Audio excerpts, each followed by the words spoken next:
Olha, enquanto o debate político nacional tá pegando fogo, tem um governador que, meio quietinho, longe dos holofotes, foi construindo um dos projetos políticos mais sólidos do país.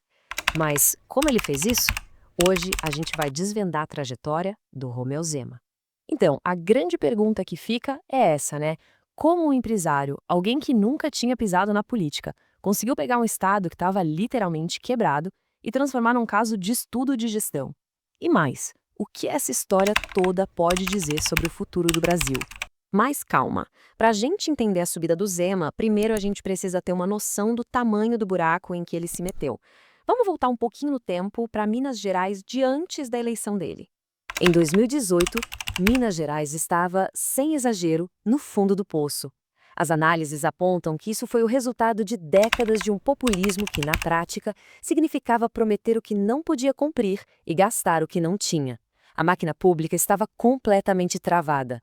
E os sintomas dessa crise eram sentidos na pele pela população. Pensa só, servidores públicos meses sem receber, hospitais sem remédios básicos, escolas caindo aos pedaços. O Estado simplesmente não funcionava mais. E só para dar uma dimensão do tamanho do problema, olha esse número aqui. A dívida de Minas passava de 100 bilhões de reais. O Estado estava tecnicamente quebrado. Pois é. E foi bem no meio desse cenário de caos total que surgiu uma figura que, nossa, ninguém esperava.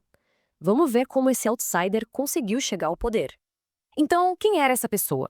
O Romeu Zema, um engenheiro, empresário, fundador de um grande grupo de lojas. E ponto final.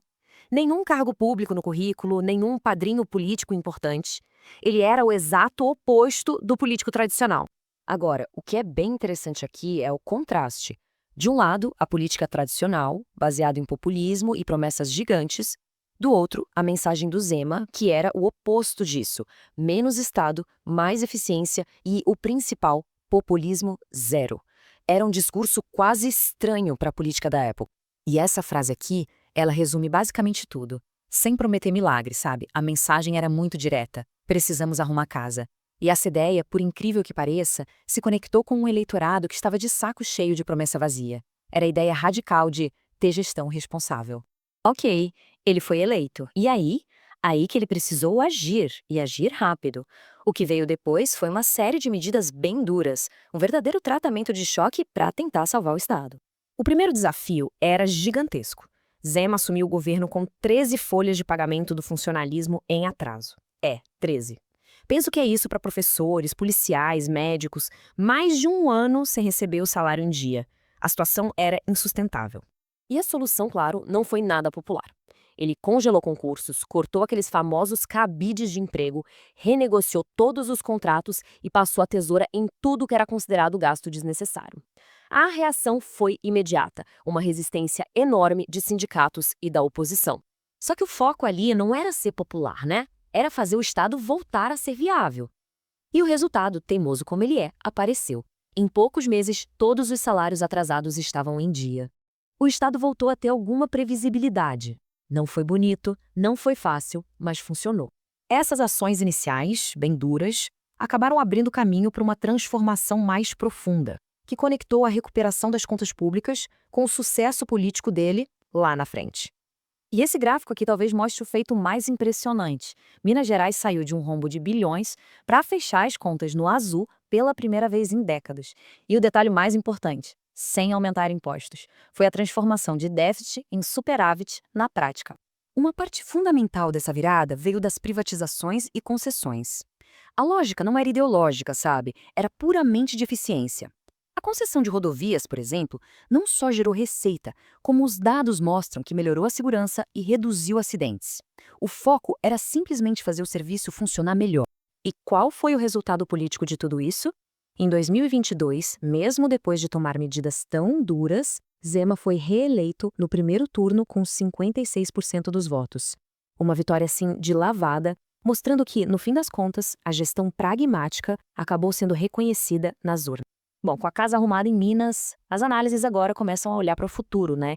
É se perguntar o que esse chamado modelo Zema pode representar no cenário político nacional. Mas, afinal, o que é esse tal de modelo Zema? É bem simples. É uma abordagem política focada em gestão e em entregar resultado. A ideia de que administrar bem, por si só, já é um projeto político, sem precisar entrar em guerra ideológica ou polarização. E o interessante é que as análises sugerem que Zema talvez não seja um caso isolado. Parece existir um movimento mais silencioso de governadores com um perfil parecido, como Tarcísio em São Paulo ou Ratinho Júnior no Paraná. São gestores que constroem capital político com base em resultados, e não em barulho nas redes sociais. Claro, levar um modelo desses para o nível nacional tem seus desafios. A força, a gestão comprovada, os resultados.